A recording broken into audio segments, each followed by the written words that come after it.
Hello guys and welcome to the Russian Football News Predictions League preview for round 25 of the Premier League season. So we've only got 6 games left, but it is getting mighty interesting. Now that Lokomotiv lost their away game played at home, if you remember last week, Amkar Perm once again couldn't get their all-weather pitch fit for action, so they sold basically their game, their home fixture, to Lokomotiv covered their costs, and Amkar still managed to win. Aaron Olaner scored twice. I mean, that guy has been useless since that injury he had, the knee injury he had when he was on loan at TSK, a year, 2 years ago. He's been nothing short of useless, but he did the job against the league leaders. That now means they're only 2 points clear of Spartak. And I tell you what is really getting interesting is 6th place. Later today we will have the Russian Cup quarter-final that was delayed. That is because the match was called off the first time round between Krylia Sovietov and Spartak Moscow. They will play today. If Spartak Moscow win the cup, then the place that would have gone, the Europa League group stage place that would have gone to the cup winner, would go to 6th place in the league because of a new UEFA rule. Well, I say new, it was about 2 or 3 years ago. Only the cup winners can get a European place, not the runners-up, if the cup winners qualify through the league, which is what would happen if Spartak won the cup. So 6th place would get Europa League, and not just Europa League, but group stage. At the moment, Ufa are 6th on 34 points. Then you have Arsenal on 32, Ural on 29, Rubin on 28. I mean, you could even go down as far as Rostov. They're 7 points behind Ufa. It's unlikely that they will do, but mathematically, all it takes is 2 bad weekends for Ufa and Arsenal. Suddenly, a whole number of teams could qualify directly for Europe. At the bottom of the table, well, SKA Khabarovsk have been down for some time. They did pick up their first point in quite a while last weekend away to Akhmat, but they're relegated. There's no point trying to pretend otherwise. At most they can get 31 points, but they're not going to get really many more points at all, I don't think. Tosno 23 points in 15th, and then going up, Angie 24, Amkar 25 after that stunning win against Loko. And then you're getting into mid-table. You know, it's only 2 points between 8th and 12th. It's absolute madness. Anyhow, that's the general picture of the league as we head into the home straight. But let's crack on with the predictions. So this week, we start with an early kickoff. So don't forget, if you're getting predictions in, get them in early, because on Saturday morning in the UK, it'll be 9 a.m. kickoff. SKA Khabarovsk at home to Amkar Perm. So, what do we see happening here? Well, Amkar, quite where they pulled out that win away from home at the league leaders last weekend, I will never quite know. But they are going all the way to Khabarovsk. SKA, I wouldn't say they've given up, but just they don't quite have the solidity they used to. However, they did very nearly hold Spartak Moscow to a draw not that long ago, 2 weeks ago or whatever it was. Honestly, I see this one being, it's got 0-0 written all over it. Probably means it will be 5-4 or something, but anyway, that's my call. I'm going for a 0-0 draw. Now, moving on to Rubin Kazan at home to Akhmat Grozny. Rubin Kazan last weekend took the lead against Ural Yekaterinburg in the newly redeveloped, newly opened Centralny Stadium in Yekaterinburg. Ural ended up missing a penalty, and they did in the end equalise, but you know, Rubin are starting to look just a little bit more of a slick outfit. Evelyn Popov scored again, I believe. I may have got the scores wrong between last week and this week.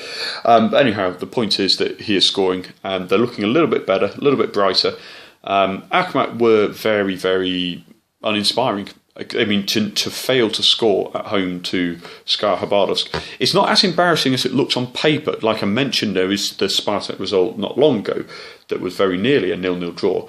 But they just don't seem to have the ideas that they did in the early part of the season. They do tend to fizzle out later on in the season. Sardar Azmoun is back to full match fitness, so he may feature as well. So I'm going to go for a Rubin Kazan win. In terms of scoreline, I think Rubin might score a couple. They've not been big scorers this season. I mean, they are the 9th in the table. They've scored 24 goals in 24 games. I think perhaps what is the most embarrassing fact, really, is that Rubin's top goal scorer is still Jonatas, who left in August with 4 goals. Anyhow, I do think they'll win. I think they'll score twice. Akhmat, I don't really see putting up much of a fight, so I'm going to go for 2-0 to Rubin Kazan. Okay, now we have the big one. Zenit against Krasnodar. Krasnodar have fired Igor Shalimov after they drew against Anzhi Machkala 1-1 last weekend, conceding at the last kick of the game. I've been a bit mixed with Shalimov in periods. He's not been inspiring because Krasnodar have the players to kill the small teams off, and they just haven't been doing that. However, they are still 5th. They are guaranteed, as good as guaranteed, Europa League football. If not mathematically, then realistically. 7 points separate them and Ufa. So he's got them back into Europe. That is the bare minimum, but it's not enough for Sergei Galitsky. He's gone. And Fyodor Smolov had that little tiff with his fans. He swore at some fans who were giving him a bit of stick.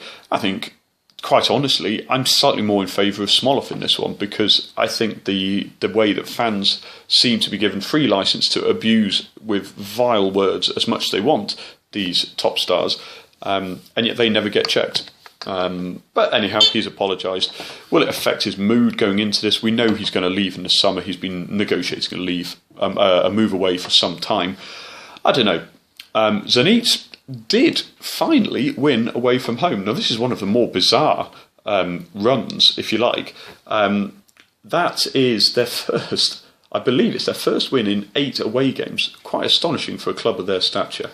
What it means about the table is that Zenit, they are still in the Europa League places in 4th. Krasnodar 1 point and 1 place behind them in 5th. So Zenit, they like every team, it's no news, but they have to be aiming for Champions League football, the financial benefits, the status of it. So they cannot afford to drop any points in their chasing of CSKA. So they're facing not managerless. There is a caretaker manager. The name has slipped my mind just briefly, but I believe it's one of the coaches at Krasnodar. So they're going from within, possibly looking for a long-term appointment in the summer. But there's a bit of discontent. There's a bit of movement at Krasnodar. You can't call it a run. It's a 1 away game, but they did win last weekend away from home. They got a 2-0 win against Ufa, who are in 6th place and are not a bad side at all, very hard to beat. So I'm going to go for a Zenit win. I'm going to go for 2-1, simply because you never quite know which Zenit will turn up, in which half of the game even. There is still Kokorin and Emmanuel Mamana injured. Daler Kazayev is also highly doubtful, almost certainly injured too. But I'm going to go for a win, 2-1 to Zenit. That's the big game of the weekend. Well, I say the big game of the weekend. Equally as important for both clubs is Arsenal Tula against Ufa. We mentioned the race for 6th. Well, Ufa are in 6th, Arsenal are in 7th. Those two are clearly in pole position. There's only 2 points separating the two. This is Arsenal Tula at home. They have that advantage. They are very, very hard to beat at home. They've only conceded 8 goals all season, which is one of the best defensive records at home. Artem Dzyuba, he's scored 4 goals in 4 games. He's assisted 2 or 3, I think it is. He's on fire. He's getting fired up already for the Zenit game. I don't know if you noticed, but he apparently is willing to pay €125,000 as to trigger a clause that allows him to face Zenit. I mean, that's a hell of a lot of money to pay personally, not the club personally, just to play your parent club. So, he's fired up, he's in form. Obviously, he's looking for World Cup place. And on current form, he's looking pretty good for that, I would say, at the moment. That's not my personal view. I wouldn't take him, but he is looking in good form. Arsenal at home to Ufa. This is huge, absolutely huge. Ufa, Sergei Semak has signed a new contract this week. But I think Arsenal probably are just going to edge this. They have that good home form. I'm not going to go for more than 1-0 in this one. It may be more goals, but I just have a feeling it's going to be a tense game given what's at stake. So I'm going for 1-0 to Arsenal Tula. Okay, Tosno against Ural. Now, Ural, they did get the point at home. There's now, it doesn't sound great, but 2 games unbeaten. Their away form has been okay. Not great, not bad. Pretty much what you expect for that place in the table: 3 wins, 3 draws, and 5 defeats. Tosnov, they're in the relegation zone, so that's not great for them. They did score against Spartak at the weekend, but they lost 2-1 away from home. I think now, given how much Grigory Ivanov, the Ural president, has stressed the importance and his hopes of getting that 6th place that will get Europa League for his team, I get the feeling that Ural are going to edge this one. A slight bit of bias for me there, I admit, but I'm going to go for 1-0. It's that neither side are huge goal scorers, but that's what I'm going for. I just think Tosnov, they're in a slight bit of trouble.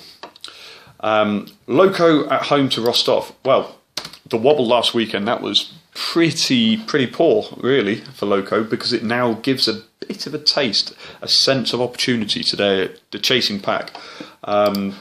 They are still league leaders, though. They don't have any cup or Europa League commitments. Rostov, they are battling against relegation. They're only 2 points off the drop zone at the moment. Well, the relegation playoff zone, to be precise.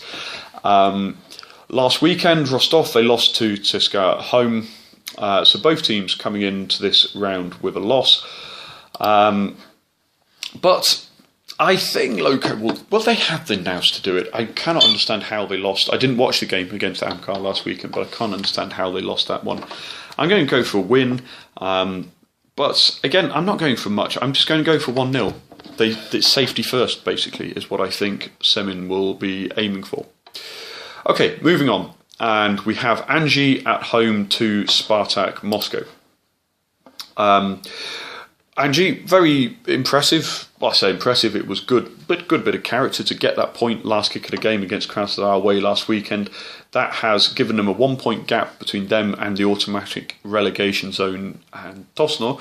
So they're now only 3 points ahead of guaranteed safety. They've got that scent in the nostrils, if you like.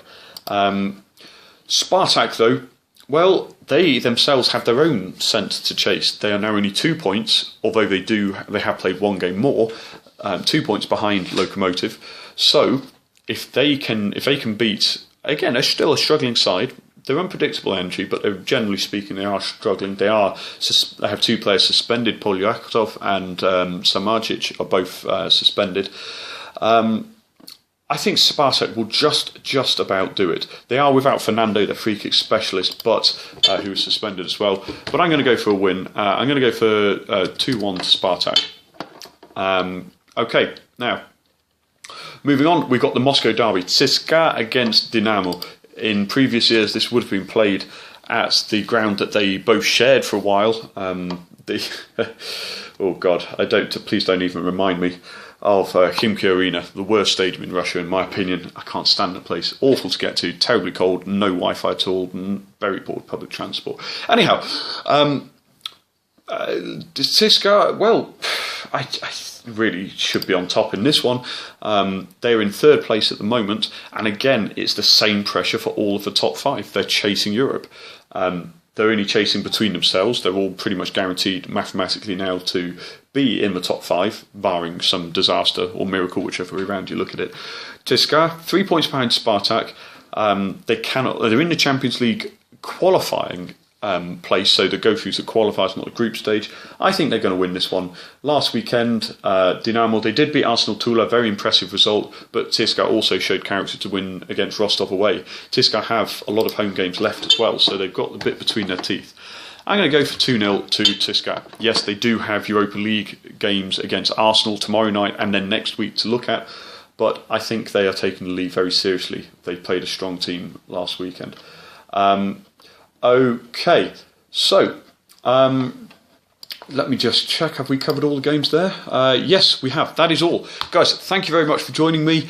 Good luck with your predictions. Get them in early, like I say, because Saturday morning, 9 a.m. UK time, GMT, BST, I should say, sorry, 9 a.m. in England, it is the first kick-off with SKA Khabarovsk against Amkar PM. Best of luck, guys, and I will see you next week.